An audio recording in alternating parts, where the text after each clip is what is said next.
You're listening to Puma Podcast. Hi, I'm Franco Luna, Puma Podcast, and you're listening to Teka Teka News. In this episode, Bali, last year, I guess mga May, na medyo matumal po kasi yung pasok po namin sa Lazada. Naghanap rin po ako ng ibang source of income, and then nakita ko po yung Lalamove, and then nag-apply po ako and approve. Siguro kasi kailangan ko rin talaga that time ng pera, kaya hanap ako ng pwedeng pagkakitaan. Sa una ko naman, naglaylo tayo kasi medyo di na po kinakaya ng sa oras. Tapos ngayon, pasunod-sundot lang po. we talk about one kind of freelancer that's all around us, but you don't hear about it often.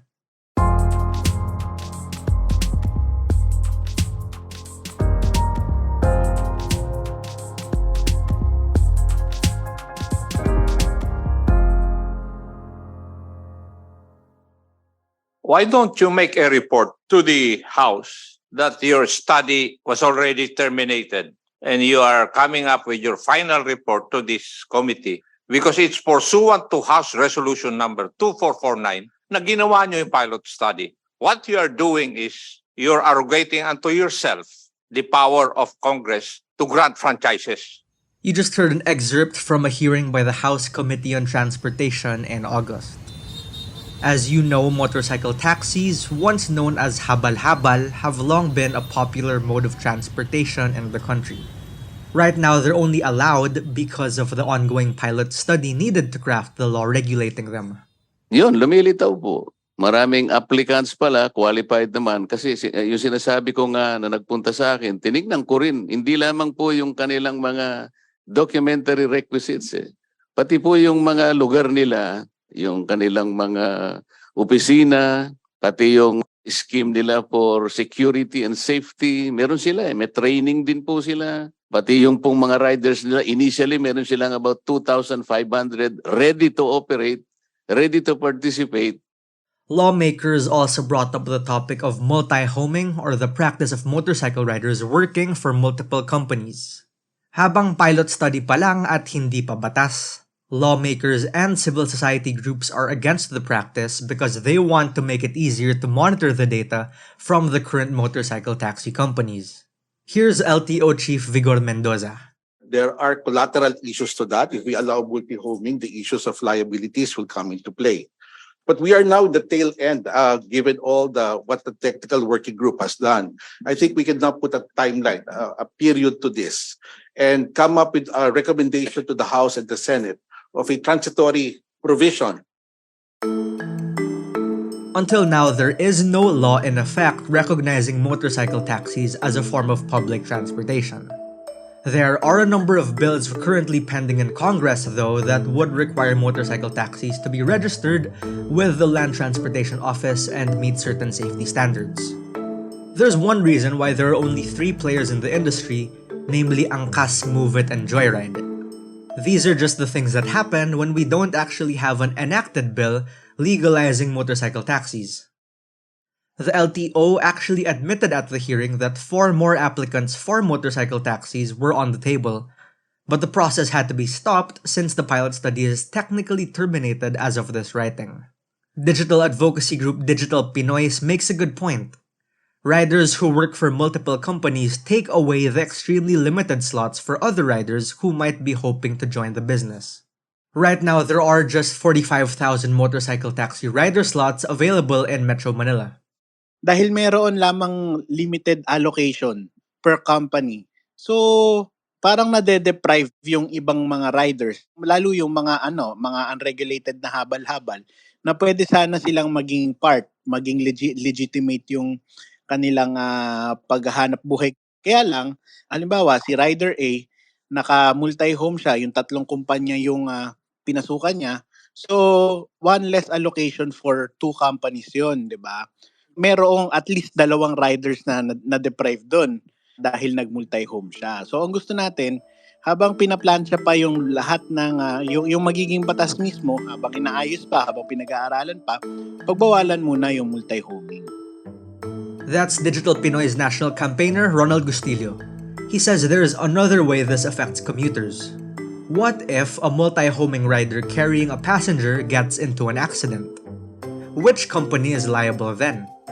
And the House Technical Working Group is actually still trying to determine whether motorcycle taxis should be classified as public or private vehicles, which would affect the liability laws.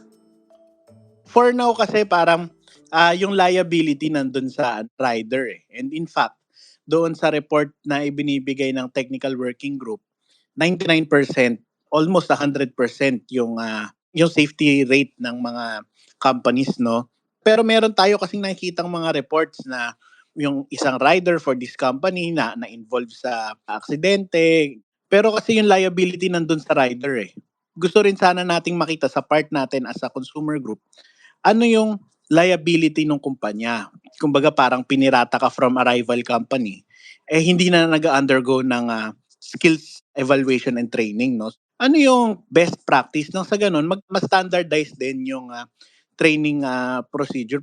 Hindi pwedeng dapat iasa na lang natin sa mga kumpanya lahat kung paano i-train. Pero hindi lang mga commuter ang naiipit dito, pati na rin ang mga mismong rider natin. Unang-una, hindi naman gagawin ng ibang rider yun kung hindi nila kailangan. That's Kenji Santos. He's mainly a delivery rider these days, but he splits his time ferrying personal clients to and from work too. Taasan lang siguro nila yung kita ng rider kung gusto nila mag-focus lang sa isang delivery platform or pag-aralan talaga nila maigi kasi unang-una, risky yung mga trabaho namin, araw, ulan. Kaya ginagawa lang rin naman ng ibang rider yun.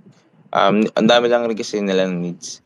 At one point in his life, Kenji too rode out and did deliveries for two companies, Lazada and Lalamove. He says he was able to do this because he was only a contractual worker for both companies. That meant extra income, but also extra risk. Kasi ako sir, pag kukuha talaga ang booking, kunyaring gabi, kinukuha ko talaga yung pamilyar talaga ako sa lugar eh. Kaso minsan pag yung hindi ko talaga kaya, pig-aaralan ko muna bago ko puntahan. Kaso may mga times talaga na nakakapin dito kaso hindi pa pala doon. Papapuntahan pa ako ng customer sa ibang area na nakakatakot. Siyempre, kaso nandun na eh. Kailangan tapusin na rin yung trabaho. For Kenji, these are just the realities that riders have to live with. At malaki daw ang epekto kung naban din ang practice ng multi-homing. Huwag lang siguro na lang husgahan agad yung isang rider. Kasi hindi natin alam, may mga problema rin po yung iba. Kaya ganun po nangyari sa nag-aaway. Tapos sa mga rider lang rin, kung matagal yung customer, sabihan nyo lang po. Para next time, agahan na lang siguro nila. Siyempre, sayang yung kita ng rider. Imbis na nakakuha na siya ng booking, nakakatakbo na siya. Kenji has just one question. If authorities want to go after riders working multiple jobs, why not address the bigger issues that hassle riders first?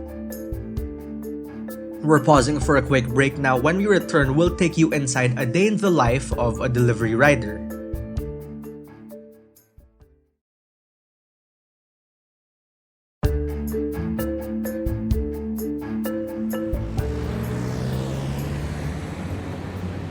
Actually talaga, mas malaki yung multi. Kasi Lazada delivery po ako. Fix lang po kasi ako dun eh. Bali, kung mag-multi ako, dagdag kita talaga mas malaki. Malalayo lang po kasi ibang area na mapupuntahan namin eh. Syempre gabi, risky. Ayaw rin naman po ma-hold up. Takot rin naman po ako.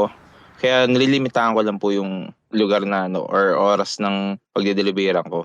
Kaso kung full time ako sa Lazada, kung kasama ko yung pamilya ko, medyo maliit po talaga. Again, that was Lazada rider Kenji Santos. Once he's done with his deliveries for the day with both Lazada and Lalamove, he moves on to working with personal clients. He drives them around or carries out deliveries for them, all because he was able to build up a reputation that people could trust. With the extra work, he earns almost double in a month versus working just one job. Malaki, sir. Kasi nung one time na nag-focus lang ako sa Lalamove, between, I guess, 10 hanggang 5 ata, kumita rin po ako ng 1.5 siguro malinis na yung 1.2 sa akin nun, nung naglalamo po ako full-time nung that day. 'Di ba wala po akong pasok ng minsan sa Lazada. Kenji calls what he does freelance riding, which sounds extremely valid when you think about the financial gain on his end and the easy transportation for his passengers. But under the law, that's called colorum. Oo nga, sir. Ang tinatanong ko kasi, binabiyahe mo yung sasakyan, di ba? Di ba? O, binabiyahe mo, di ba? Yun yung totoo. Kasi, private car to eh. Di ba? Bakit ka naman magsasakay ng taong hindi mo naman kakilala, di ba? O, mapapaniwala mo ba kami na good Samaritan ka? Di ba? Oo, may good Samaritan. Pero sa panahon ngayon, sarili mo sasakyan private, magpapasakay ka ng hindi mo kakilala. Parang kalokohan yun. You just heard a routine anti-colorum operation by enforcers of the Interagency Council on Traffic, or IACT. The term colorum loosely refers to vehicles carrying passengers without a permit from the LTFRB or traveling on roads not covered by their documents. We are not against dito sa motorcycle taxi. Ang hinihiling lang po namin, yung tamang bilang. Dahil kung hindi po, talagang mamamatay po kami. Humingi ako na wag na magdagdag dito sa Metro Manila. Pwede naman tayong magdagdag outside Metro Manila. Kasi po talagang mamamatay po kami, no? Sa dami po ng tricycle, hirap na nga kaming kumita. Yan naman si Ariel Lim, President of the National Confederation of Tricycle Operators and Drivers Association of the Philippines. As commuter groups have said, this all opens up an entirely new conversation about the need to rethink our rules surrounding colorum and the limits we place on motorcycle taxis, especially as Metro Manila's traffic crisis rages on. Let me bring in Primo Morillo, he's lead convener of commuter advocacy group The Passenger Forum. Tingin ko kailangan itigil na nila yung anti-colorum operations nila. Kasi wala siyang sinosolve na issue. Ang nangyayari lang, na-istorbo yung mga mananakay. It goes back dun sa red tape dyan sa LTFRB. Ayaw talaga nila magkaroon ng masasakyan ng mga tao. Gusto nila pahirapan yung mga paraan para madagdagan yung masasakyan. Now, there are obviously a lot of interests to balance before the technical working group, but let's go back to our riders for now. Because none of this is to say that riders are pushing back against moves to regulate their industry, because even they feel the effects of the lack of options. Kenji says he's been trying to reach out to Grab to become one of their riders too for quite some time now. He didn't make it the first time, but he hasn't gotten a response ever since he reapplied. Pushback versus multi-homing aside, I asked Kenji this question. Ano ang mga bumabagabag sa mga riders natin ngayon? And he says there's a long way to go to make conditions better for our riders, whether they're working delivery or transportation. Siguro, kailangan na talaga may pera ka rin kahit konti lang. Hindi naman na araw-araw may tutulong sa atin. Siyempre, sarili mo lang muna tutulong sa'yo. Bayan siguro kung may tumulong sa ating mga kasama nating mga rider, yun, may mga ganun pong term eh. Minsan may nakita akong mga rider na tutulungan nila yung kapwa-rider rin. Ayun, saludo sa mga ganung tao rin. Here's one thing people might not know. If delivery riders get into accidents, their companies usually don't shoulder that burden, meaning they're on their own while still being at the mercy of the clock. One particular pain point Kenji still faces to this day is the proliferation of fake booking. He's gone through that traumatic experience at least 5 times now. Sa Lalamove, parang yan lang rin sir sa Quezon City ko pinikap. Parang may pinabili siyang bike na pambata. Nakausap ko nung una yung nag-book, okay naman. Sige kuya, pahatid na lang dito. And then okay na. Nagbinayaran ko na yung pinagkuhanan ko, edi okay. Then pagdating ko sa area, walang sagot yung nag-book. Ayun, syempre masakit.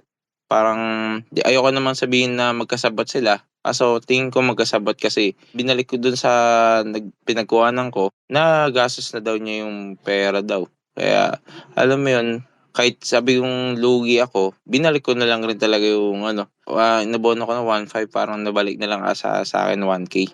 hindi ko siya ma-cancel, hindi ko ma-report. Hindi mare-report ko na siya bukas na ng umaga. Di wala na, sayang yung biyahe. Kaso ang napagtataka lang paano nakakalusot yung mga ganong klaseng booking. Talagang expenses ko na talaga ako na nagbayad nun. That's on top of having to deal with unreasonable customers every now and then. Payment kami through GCash. Kaso bawal talaga yun. Kaso ginagawa na lang rin namin ng paraan kasi ayaw rin namin tumagal sa deliver. Kaya nag-accept kami ng GCash. Pwede siguro, hihintayin mo talaga yung bayad ng customer bago maiiwan. Kaso that time, sir, regular customer namin. Tapos, pinaiwan ko na sa guard, nagkausap kami, sige, iiwan mo. And then, kinabukasan, niremind ko ulit. Kaso that day, inabonohan ko na talaga yung package niya nun. Kasi bawal po kaming magre-remit ng kulang yung pera. Niremind ko, oo lang ng oo. And then, after a week, umabot ng 1 week, wala pa rin. With the extra income of multi-homing possibly being prohibited soon, and with prices skyrocketing no less, Kenji says riders might find themselves more strapped for cash. Digital Pinoy says there's definitely merit in the practice, but only once motorcycle taxis are finally legalized here in the Philippines. That's exactly the problem though. The motorcycle taxi pilot study is basically taking forever. It's been 4 years now, and that study is the only thing keeping the current motorcycle taxis on our roads. Hindi naman natin hinihingi forever na bawal yung multi-homing. At least for now lang. Pero sa totoo lang, okay lang namang mag-multi-home sila kung halimbawa motorcycle taxi plus delivery service. So halimbawa, pwedeng grab move it ka. Pwedeng angkas lala move ka. Joyride, Sir Speedy ka. Okay lang yun. Siguro ang wag lang nating pagpatungin yung pare-parehas na motorcycle taxi. Kasi nga, pinag-aaralan pa natin yung batas ngayon.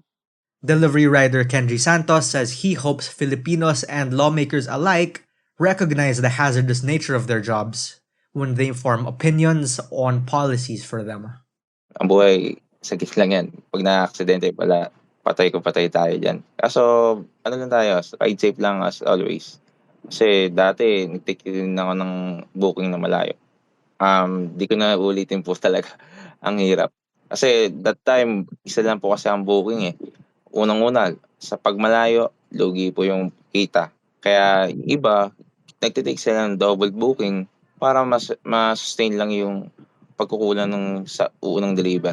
Kaso sa ngayon, buti, ibang delivery platform, pumapayag na sila ng gano'n, yung double booking. Ayun lang ang kinatawa ko lang rin. And that was today's episode of Teka Teka News. Again, I'm Franco Luna. This episode was edited by Freddy Blanco. Our Teka Teka News executive producer is Jill Caro, and our senior editor is Veronica Uy. If you found this episode useful, share it with a friend. Help Teka Teka News reach more people and keep the show going. Thanks for listening.